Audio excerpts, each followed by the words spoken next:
Etepu, Assalamu alaikum, Namaste, Haru Nefer. This is Qesankh Maya Keperu with another exciting video for you. In this video, I want to talk about why does God allow us to suffer. But before I do that, I want you to hit the like button on this video.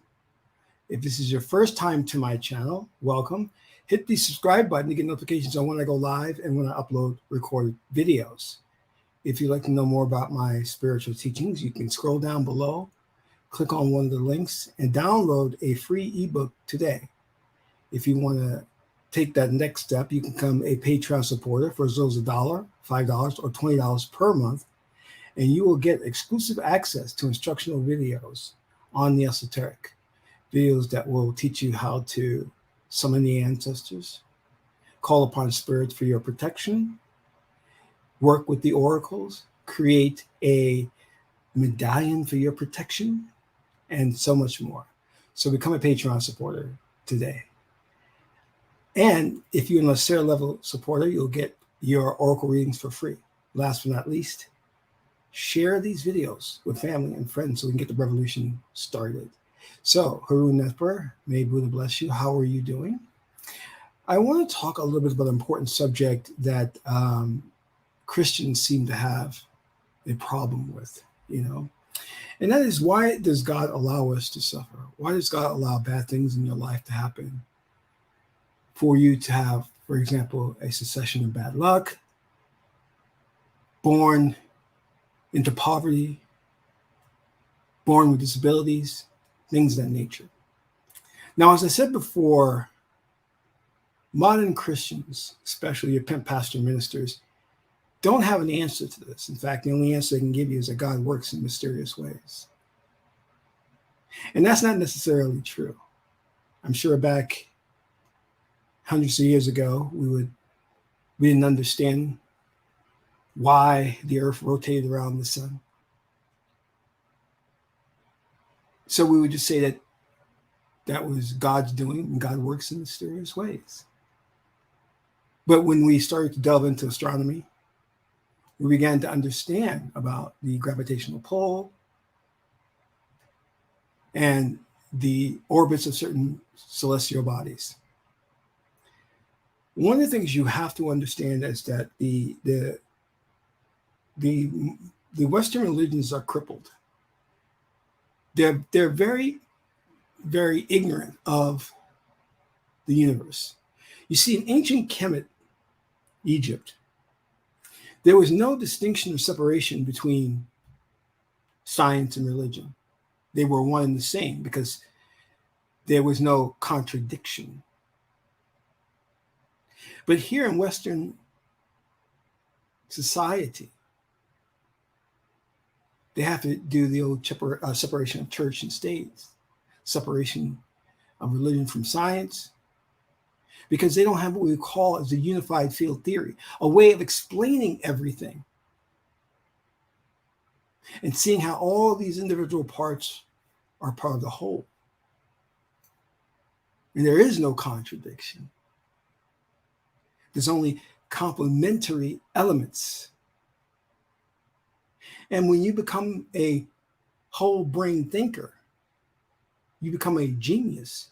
You are able to look at the world in a totally different way and come up with answers.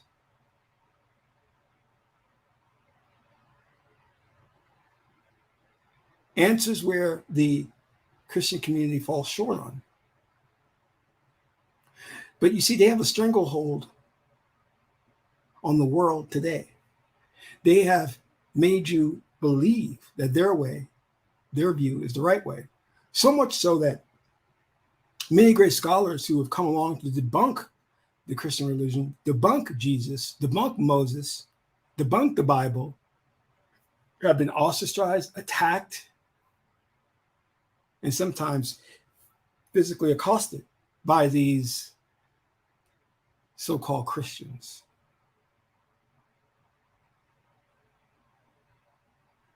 This system is set up in such a way as to imprison you in this Hegelian dialectic way of thinking, because they don't want you to become a genius.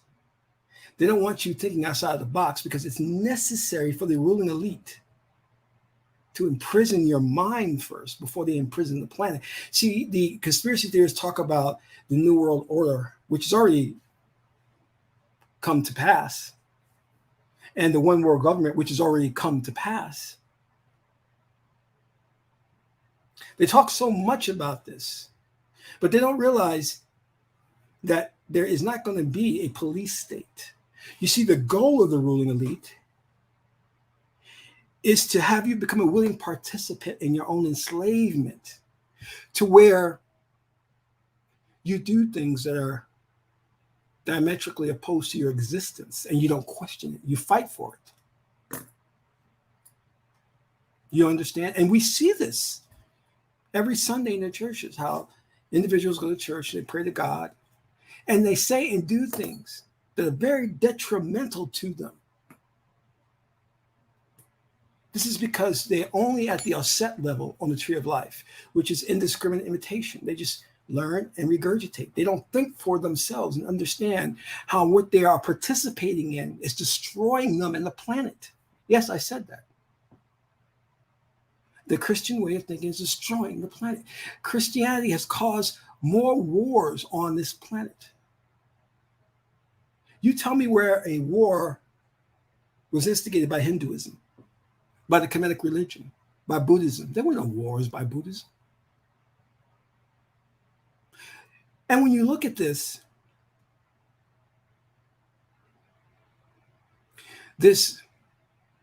horrible record of the Christian religion, historical record, as inciting violence, wars, murder, death, and destruction, and you don't surmise that this is a bad way of living. Now, there are many reasons for this. I can go into why people participate in this. You know, a lot of Black people participate in this because they have established an archetype, which is a white Jesus. And the idea of a white man has gained legitimacy over the centuries as being the authority figure, the figure that's always right, the figure you should worship. So a lot of women go to church and they worship this archetype of this white emasculated man as the savior.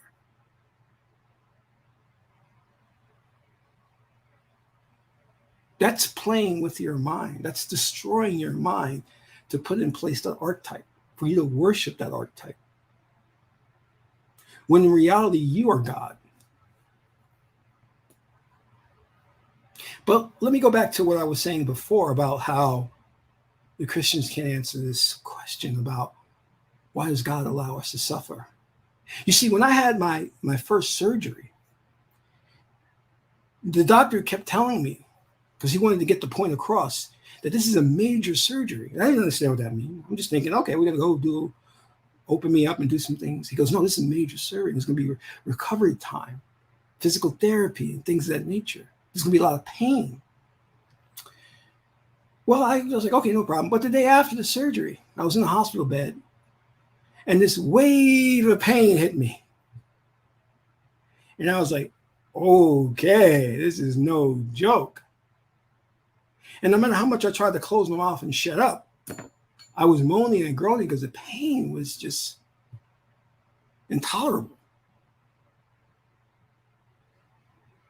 And they have ways of dealing with that. They give you a pain management specialist who comes in there and prescribes a cocktail of things to help you deal with the pain. But before he can come up with his serum, it's called a serum, he has to try different things to see if it will nullify the pain, all the while you're in excruciating pain. It wasn't until a little while later that I started studying hypnosis and hypnotherapy, where I learned that I didn't have to suffer in pain, that I could put myself into a state of trance and eliminate that pain instantaneously.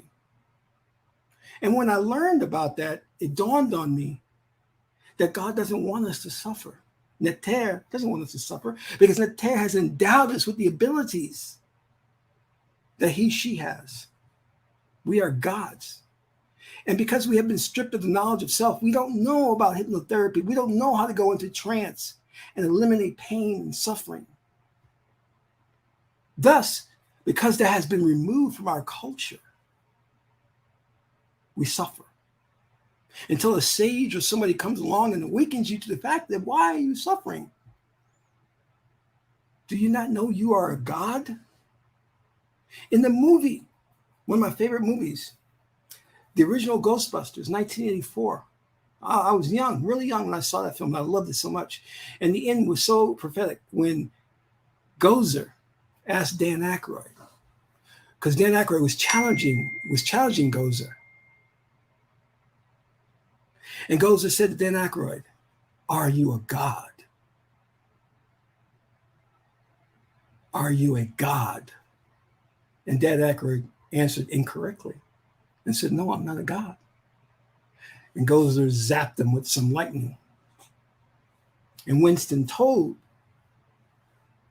Dan Aykroyd's character, when someone asks you, "Are you a god?" you say yes. And in the new Ghostbusters movie with the kids who are really good actors, they did a wonderful job. Gozer returns and asks Dan Aykroyd that same question. And this time Dan Aykroyd says, "Yes, I am a god."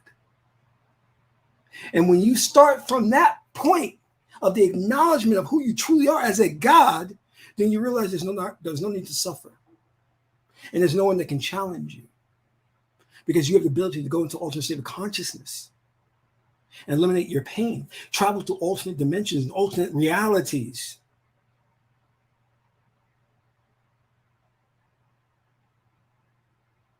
If someone is going through deep, deep pain, I mean, real intense pain, the hospital has the ability to put you into a coma state where you'll dream and the pain won't affect you. And your consciousness will travel. Many in Eastern culture have explored these things and have mastered these things. But we in the West have been divorced from that knowledge, and it has been suppressed. And consequently, we walk around and we have problems here, there, and we just don't know why God, it's the luck of the draw maybe for us, but we don't know why God has put us in this position. One thing, you need to stop asking an outside entity that doesn't really exist why she put you in this position, and ask yourself, why did I reincarnate? Why did I pick this destiny? Why did I pick this path in life? Because you chose this part as your soul contract. God would be an unfair God to put you in a position where you incarnate with a disability or in poverty. And he would be an unfair God to put you in these positions and not give you the ability to get out of it. What kind of God would do that? Not our God.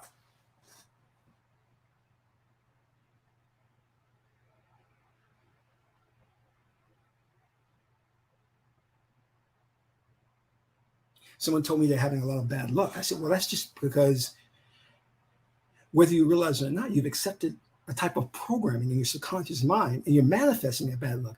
Now, I want you to shift to a new reality where you'll have good luck. That's all it is. But because you've been robbed of the knowledge of self, you don't know this stuff. And I keep seeing these so-called gurus teach the most backwards thing. And so many people go to their channels watching it, and then they're what are they doing? They're praising them. They're sending them donations. And I'm saying to myself, they are further imprisoning you. And you are praising them and giving them donations. But that's okay. If you want to do that, that's up to you. It's your choice. It is your choice. But I'm here to free you. I'm here to free you. Thank you, D Monk's Workshop. And that is, and I am so glad you mentioned that, because that is the key to your liberation. I am God. I am free from pain. I am infinite. If you understand that, then you're on your way.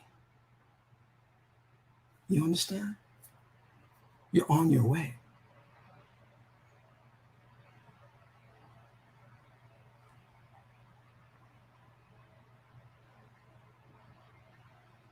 But many of you are so trapped. We just Pink Panther. We did. I am is the greatest of all affirmations. Thank you, D Monk's Workshop, for reminding us of that.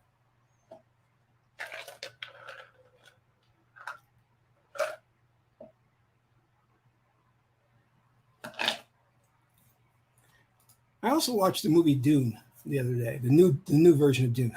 So funny. I remember as a kid going and seeing that movie, the original movie, and that was a disaster. That movie was awful. And when I went to an art school, and there were two things, or maybe three things, we were fascinated in the art school about. One was Star Trek, the other one was Dune. So we had read the novels of Dune. We after school we would all sit around and talk about Dune and talk about Star Trek. And it was disappointing that the movie that came out back then was a train wreck. So I watched this movie and I wasn't impressed by the new movie, even though it was done by one of my most favorite directors who did Blade Runner 2049. If you get an opportunity to watch Blade Runner 2049, it is a fantastic film. It's Blade Runner 2049, which is a follow-up to the original Blade Runner with Harrison Ford. Blade Runner 2049 is a masterpiece in filmmaking. A masterpiece.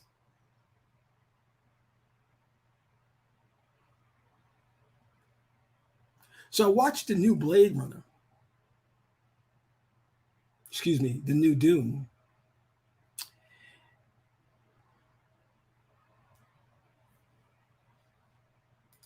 Well, you know what, Michael? I'll be honest with you. We can't blame the director. It was the studio that screwed up that original Dune. I also think they didn't pick a good director, but the studio had too much interference, But this new movie, Dune, although it was an improvement, it still was lacking. But there was one important message that I think so many people missed. I had people calling me and saying, "What do you think of the new Dune?" I said, "It's good. You can check it out. I mean, it's not great, but it's all right." And they're gonna have Dune is a hard movie to make because it's based on a series of novels, and it's so deep that it's not easy to put it in one film, And they also tried to they did a science fiction series on the Sci-Fi Channel of Dune. Very hard to put in one movie.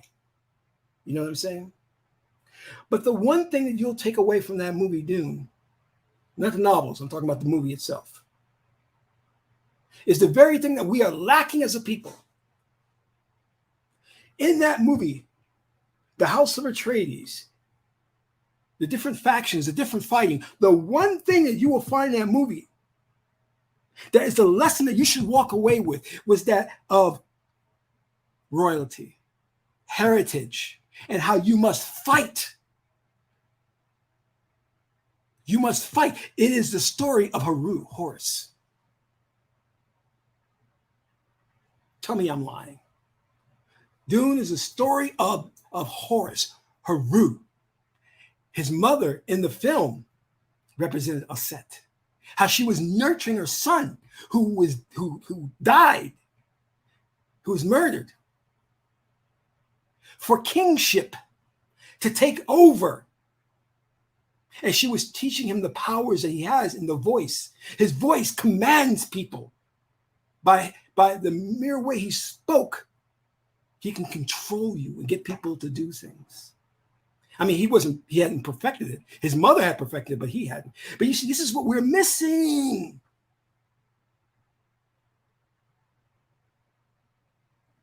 Is that we don't protect our heritage. And in the movie, you saw how there were loyalists who protected the kid and his mother, because they knew that the kid was the rightful heir to the throne and that the emperor was trying to murder him. But we have let this society destroy our religion, our culture, and we ourselves have perverted it. We read the Kemetic scriptures, and then we recite the Kemetic scriptures. I tell people it's good that you know these things verbatim, and that you can recite the papyrus of Ani in the Per-Hamaru, the Book of the Dead.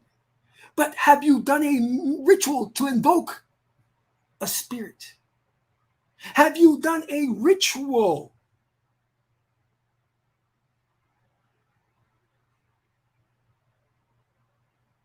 to get justice for a wrong that has been done to you?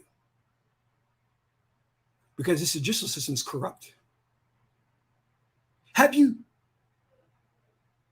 transitioned into a new reality? When will you have more money? Everybody says no. Have you gone to God and asked God, what is 2022 going to bring for me? I did my year reading, and it shocked the hell out of me. I did my 2022 reading, the Meduna Tarot, the I-ching, and the tarot, and God has so much to say to me about what's in store for me for next year. How many of you have gotten your new year reading? Shame on you. Shame on you. Because the future is not a guessing game. I do a monthly reading. Many times I do a weekly reading. And then I do a year reading. I don't play. I don't want to be blindsided by something that comes up and catches me. Will I live for the entire year, or am I going to have a tragic accident and die? The oracle will tell you. Will I have money, or will I lose money? The oracle will tell you. It's not a guessing game. It's not mysterious. And then when the reading unfolds and tells me these things, I look for the warning signs. Reading said this week, oh, Qesankh, you're going to get a lot of that, but you're going to have some health issues. You're going to get a cold and this and that. And I said, okay, let me prepare for this because I know it's coming. So I got me all this homeopathic remedies and stuff, and I stocked up on it. Sure enough, the cold hit me, and I started taking everything. I was prepared for it.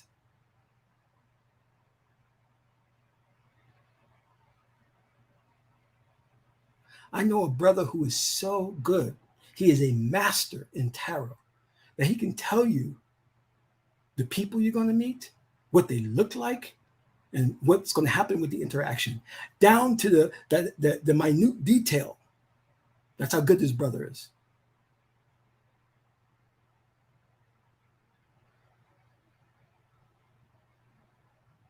So why aren't you doing this? Why isn't this part of your ritual or your routine, as they call it in the Western world? Because there's no reason to suffer. If I'm taking this trip, I'm going to go on a plane. I'm going to ask Netta, hey, you know what? Am I going to reach my destination okay?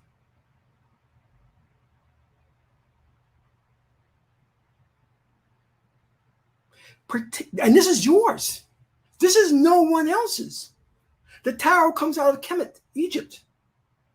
Europeans, the medieval Europe cannot claim the tarot. They cannot claim oracles. Greeks cannot claim the oracle, even though they had many oracles in ancient Greek and Roman culture. That came out of the Indian, ancient Chinese, and African cultures.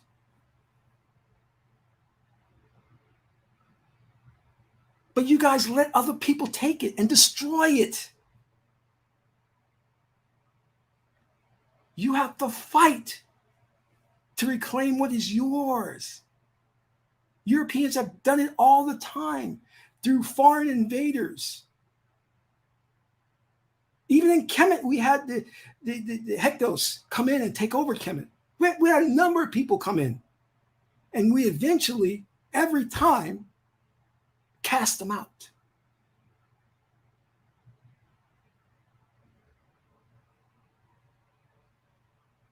had someone who tried to do me wrong last week. And I just laughed. I said, okay. I called him a liar, which is what he was.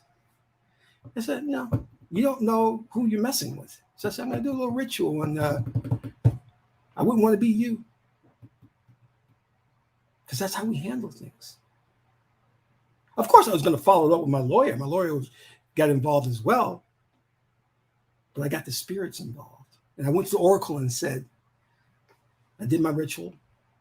Will the spirits assist me now? And the oracle was like, yes, 100%. Because I was in the right. But you people don't do this stuff. You don't do this. You want to read and jerk off to how intellectual you sound, regurgitating information. Went on this brother's site, channels, two of these guys' channels. I peruse these channels and listen to them. One brother, everything he was saying was wrong, though he was doing his best. I mean, I'm not going to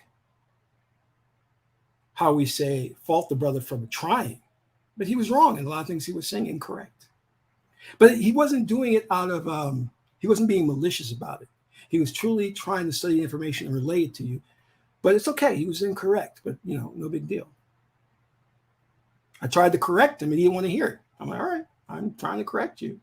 Another brother was purposely manipulative in the way he was disseminating the information. Anytime look, if you guys want to know who you should follow, who you not should follow, do the oracle reading on me. And do the oracle reading on any other person you want to follow. And if the oracle says don't follow Qesankh, then you should, that's what you should do. But you do not, under any circumstances, just listen to me and because I sound smooth, think that I'm the one to follow. You follow me based on the oracle legitimizing it.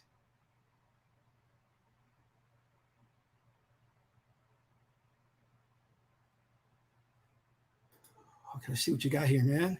You got Nekabet. Ooh, Tem, I'm in. Ooh, that's going to be a tough year for you. But you got that 16. It's asking you to be enthusiastic and stay positive, and I can change that 51. So that 51 is saying you're going to be hit left and right. It's going to catch you off guard, too. And it's trying to say just be at peace, be centered. A 51 hexagram is asking you to be centered, and a Amen is asking you to be centered. And Nekabet is saying you're going to have some forces that are going to come out of nowhere. They're going to hit you hard, bro. So just be patient, okay? And what I mean by be patient, I mean, don't have an emotional reaction to something, because that's behind a men reading is a Geb reading. Geb is a very emotional person because he's rooted in the earth,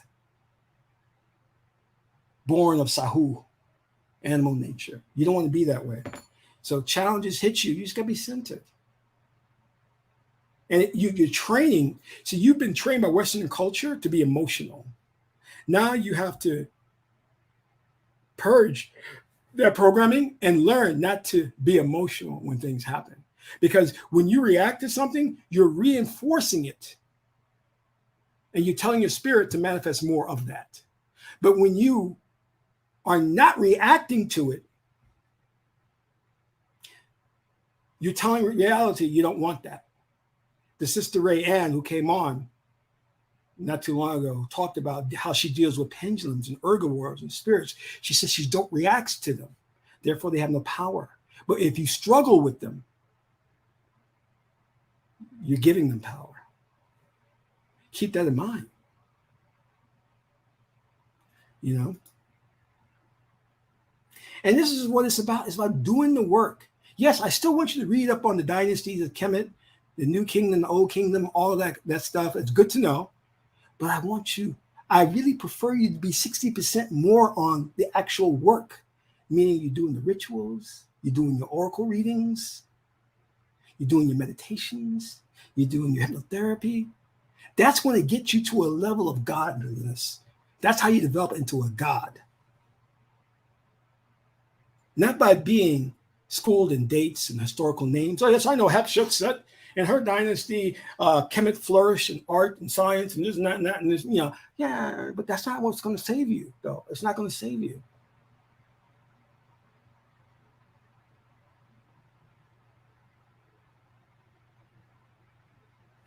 You know,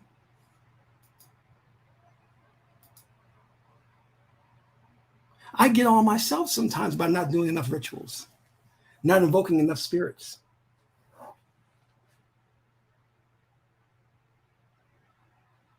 I think partly because I think this I've got too many things going on right now, and what I mean by too many things going on is that my house is just full of entities and spirits. I see them on a daily basis. I see synchronicities on a daily basis to the point of where I don't think I need any more. So I kind of like step back a bit from doing too many rituals, because once you open that door, they're going to come in and they're going to say, "How shall I service thee, master?" And you must give them a mission. You must tell them what you want. And then when you tell them what you want and they go and they do their missions, then more will come into your life.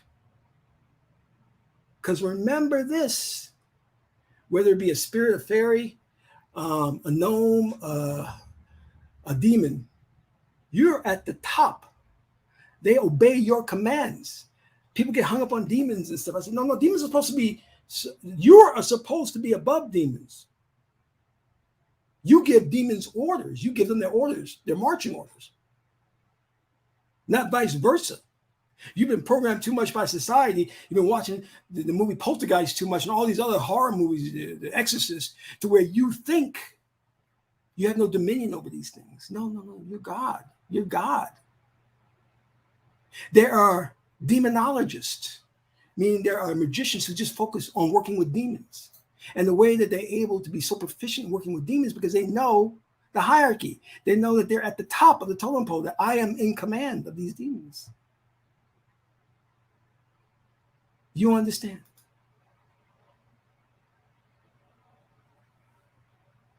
Yes, that is true.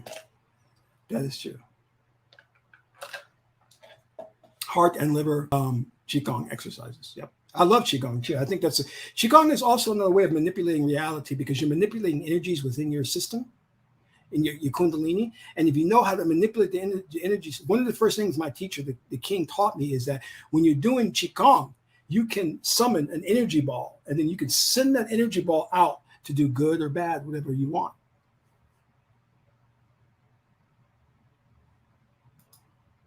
That is correct. And demons serve a purpose. They serve a purpose. God doesn't create superfluous things.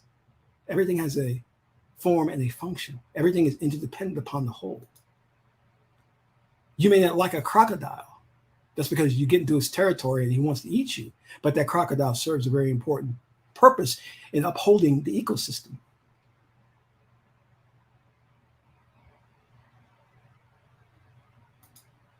Well, you sign up for an oracle reading. Go to my website, sign up for an oracle reading. You can start that way. Or you can purchase the I-ching or the tarot, and you can try to do it on your own. Now, going back to the question about why does God allow you to suffer? God doesn't allow you to suffer. God doesn't want you to suffer. You allow yourself to suffer as a God because you don't realize the power you have within you. When I learned that I could rid myself of pain, I started reading all kinds of books on hypnosis and started going out there and signing up for classes and things and said, I got to learn. This is phenomenal. And then when I took it a step further and realized I could travel to different dimensions through hypnosis, I was like, this is awesome. I was sold.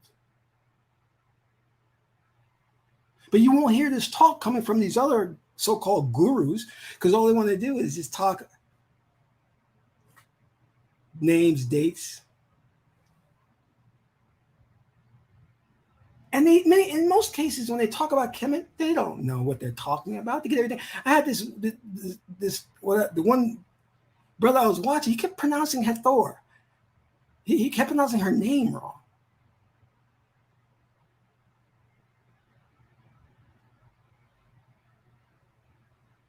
Kept pronouncing Haru's name wrong. I was like, so you really don't know what you're talking about. You can't get the name right. That bothered me. They start talking about reincarnation. He got that wrong. How reincarnation is bad. I'm like, well, Tootie tells us nothing has a quality in and of itself. Remember that. So you can't ascribe a label or definition to something. And when you subscribe a label or definition to something by saying, oh, this the sanitizer is bad, so you now have set yourself up to manifest bad situations, because the spirit, the subconscious mind, doesn't discriminate. It doesn't know not to manifest bad things. It only manifests the things that you have a strong emotional tie to. And when you label something as bad or fearful, that's a strong emotional tie. So it's going to manifest it like that. You fear dogs, then your life is going to be full of dogs, because you're going to manifest that. You're going to have encounters with vicious dogs. But if you look at life through the lens of nothing has a quality in and of itself, I do not ascribe a label or a definition to things, therefore I cannot manifest anything negative. Isn't that beautiful? Isn't that beautiful? Think about that. Think about that. Think about how powerful you become when you know you cannot manifest anything negative. Because everything that happens in our life in one way, shape, or form, the manifestation from deep within. And we have to take responsibility for that. We cannot blame it on anyone else. Do you understand what I'm saying? Oh, God did that. No. You did it. And I had to check myself that when this guy did something wrong and I had to do a ritual to bring justice to the situation, I had to say, what is it that I believe that allowed him to act in the way he acted? So I had to look at myself first, because it starts with the beliefs that you harbor within your spirit. And truly, nothing is a bad experience. It's all a learning experience. Everything serves to further. The great I-ching tells us everything serves to further, meaning nothing in your life that happens is bad. It's only going to help you in your development, your spiritual development. Now, it's going to take time for you to indoctrinate yourself from a core belief system to these ideas. They're not going to happen overnight unless you go into a trance session or hypnotherapy session to where we can hardwire this programming within you. And the first thing you must accept for you to manifest your own reality, I always say this, is that you are God.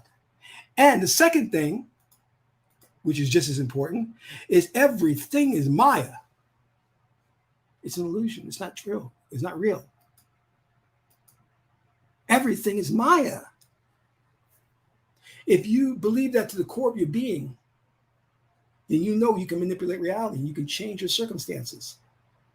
But if you fall under the Christian ideology of God created the heavens and the earth, and on the sixth day he rested, then you're doomed. You're doomed.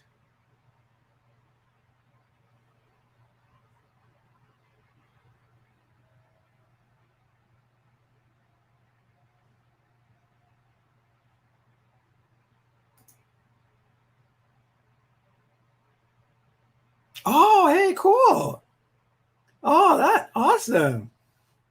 All right, good. You're on the right track. You are on the right track. Yeah, that's what you want to do, man. Now, I'm not going to be like, I go to some of these other people's channels, and they're actually they'll stop what they're talking about until people donate or hit the like button. I don't want to do that. I don't want to force people like, if you don't donate to me, I'm not going to continue. But I will tell you this. I will not continue if you guys don't do the work. Because I'm not here for your intellectual stimulation. I'm here to get you to become God. And the way to do that is there's no shortcut. You got to do the work. You got to do a ritual. You got to do your oracle reading. You got to do the meditations. And if you aren't doing that, then I'm of no good to you. And you always wonder why things happen to you.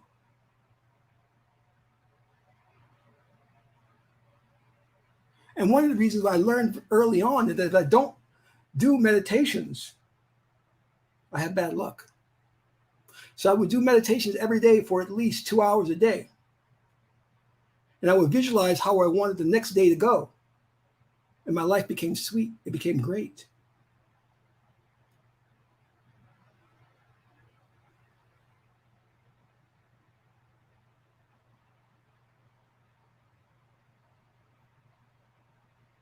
When I did my my next year, my reading 2022, 2, 2, 2. 2, 2, 2. Does anybody understand that? 2, 2, 2. Hit me in the chat if you understand that. Do you understand the significance of that? 2022. Qesankh was born 2/22. That's not a coincidence.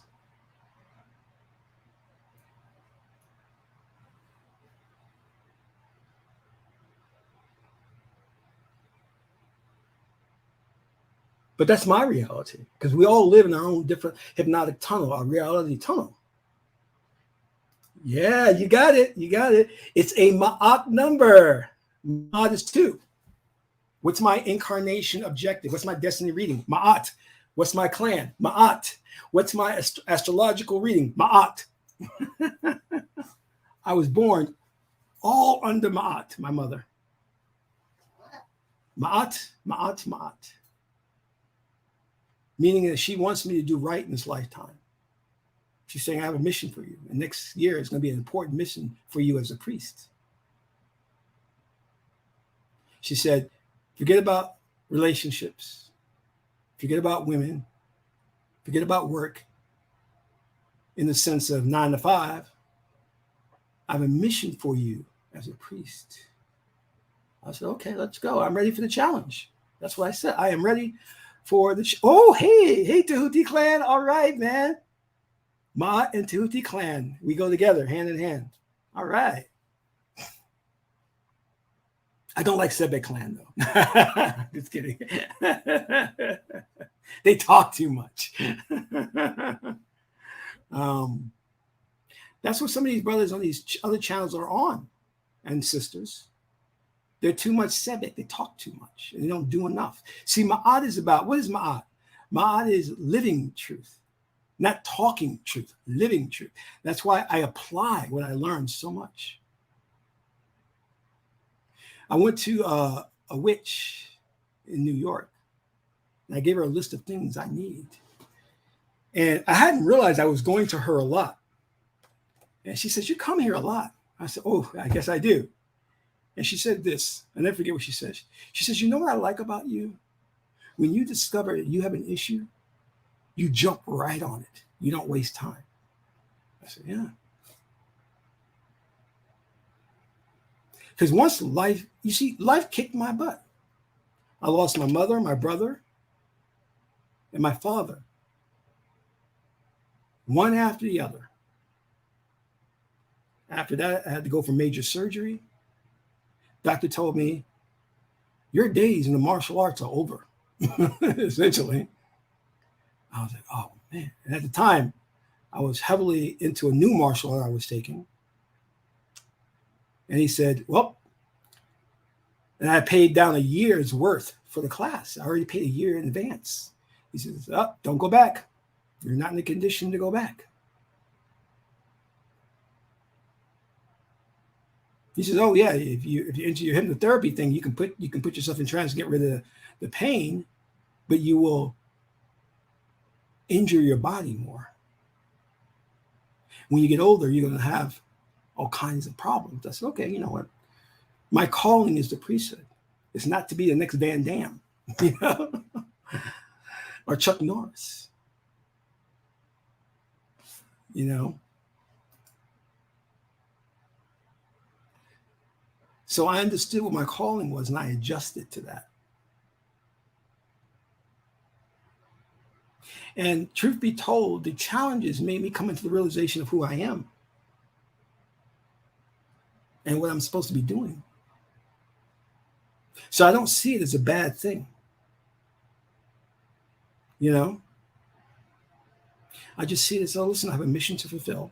I can do the best of my ability. And I'm not afraid to transition to this world to the next. If my time is done here and I go before the hall of Ma'ati and I have to recite the 42 negative confessions, I know I have lived truth.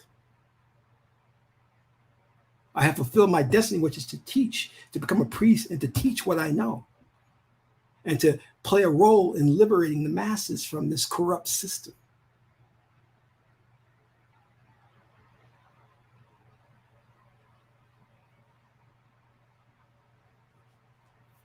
Now, that doesn't mean that people are not going to try me, that they're not going to try and come after me for teaching the truth. It's not going to mean that I'm not going to get my butt kicked in certain situations. Yes, I will. But when that happens, I grow from it. I say, okay, they got me this time.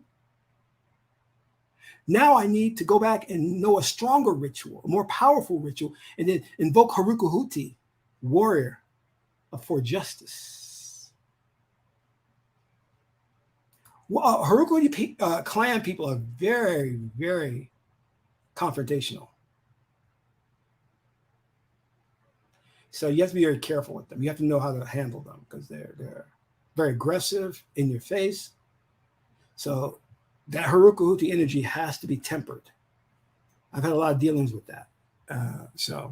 And I've come across women who will call themselves Osset, Ma'at, and they have Haruka Huti energies. So they're out of balance, very much out of balance.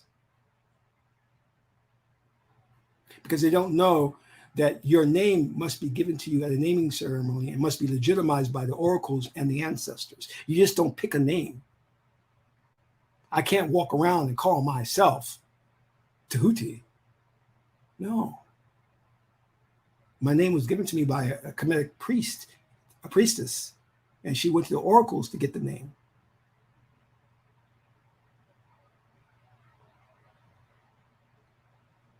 Just understand that. That doesn't surprise me because the society rewards Sebek behavior.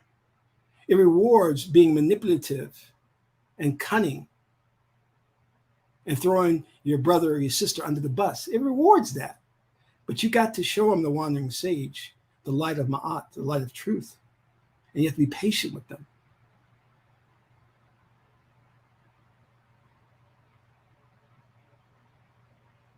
Because realistically, a lot of people don't know truth. They've been brought up in such a corrupt society that when you bring truth to them, they see you as weak and they don't recognize God's light. This is why when you approach them, you can never approach them as a human, as a man or woman. You have to approach them as a God. And you have to use God's name that gives you the power to help them change. Because God has to be first and foremost in your mind and in everything that you do in your life. If you in your mind and your life are centered around God, and then you go and you try to help other people, it will flourish. You'll do right. And if you can't help them, it's probably that their destiny is to go through that kind of trouble. And I recommend that you transition to a new reality where they don't exist. Now, I talked a lot about hypnosis, and so I want you guys, if you're interested in taking your studies to the next level and getting into hypnosis, check out the new program I finished putting together. I just finished putting this new program together. And it's Kemetic Hypnosis. Here's the website. It's KemeticHypnosis.com. And if you'll take a look at just the homepage, I go a lot into about the whole idea of the subconscious mind, how powerful you are, how you can change, and a little bit about my story and how I changed, and what you can do once you learn this stuff. So check this out. And if you're in a position, sign up for the program. but continue your studies. Don't stop. Do your oracle readings. And Wandering Sage, just so you know, you're supposed to do your readings on people before you start to have interactions with them. You shouldn't be just interacting with people. And that's a thing I have with a lot of people, is that they get into relationships, they get into friendships, they get into business partnerships, and then they do a reading. I'm like, no, you're supposed to do the reading first. And if the reading is fortuitous or the reading is positive, then you get into the relationship with the purpose. With the relationship with the person. I'm not going to marry a woman or get into a relationship with her and she's coming up with a Wajet Harukuhuti reading. There's no way. That's a warning to you. And you see, it's very difficult, because I was on a panel the other day and they were talking about how the men was talking about how these women were taking their kids away from them. How should they go to the court system? Or how could they get justice in this way? The women were, what do you call that? Lying on them about, oh, he's an abusive father, getting an order of protection.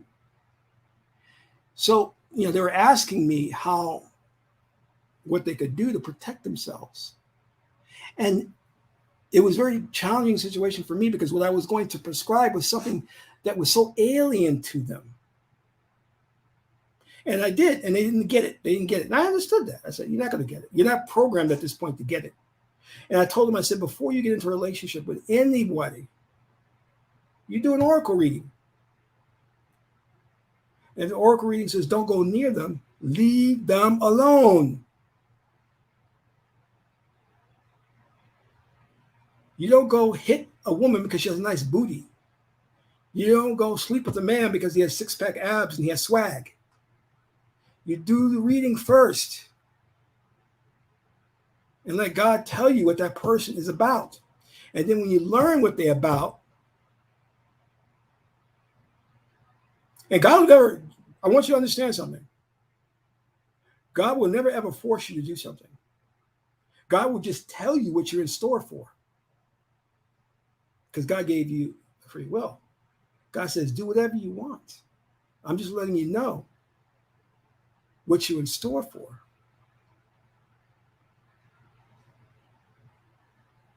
God says, Qesankh, you can go back to the university and study and get a degree in astronomy, which is what was one of the things I was very interested in. But the Western university system and the Western degree are meaningless. And the university teaches things from the wrong perspective, which is through auditory skills, test taking, and regurgitation of information. So the oracle was telling me that there'd be no benefit in that for you.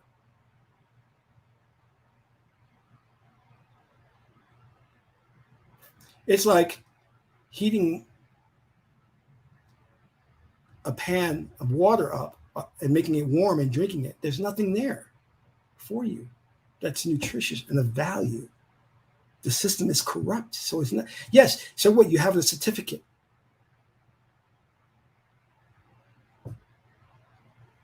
Which means you have adjusted to a profoundly sick society. I mean, look, you've assimilated to a profoundly sick society. That's all that it means.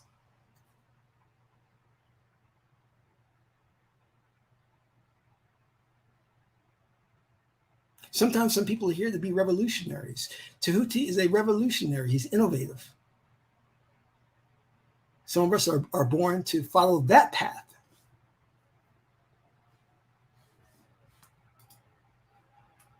So many people are going to schools and universities, and we're finding out that the school and university is corrupt because what they're doing is they're trying to upsell you.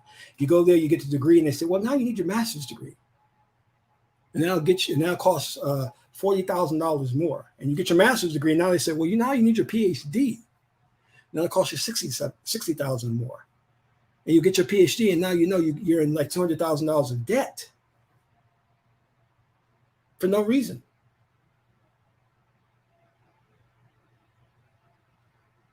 When I started doing my program, the six-figure that program where you get into project management. I didn't go to university to learn technology. There was no need to. I'd have been just wasting money. I just said, listen, I'm going to study it on my own, go out there and apply it, and I'll earn a six-figure salary. And I went above the six-figure salary. And I started training people. I didn't go to university and get into all this debt and everything.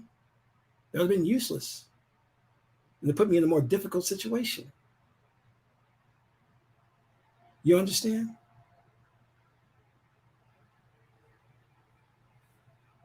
So I want you to start thinking in a different way.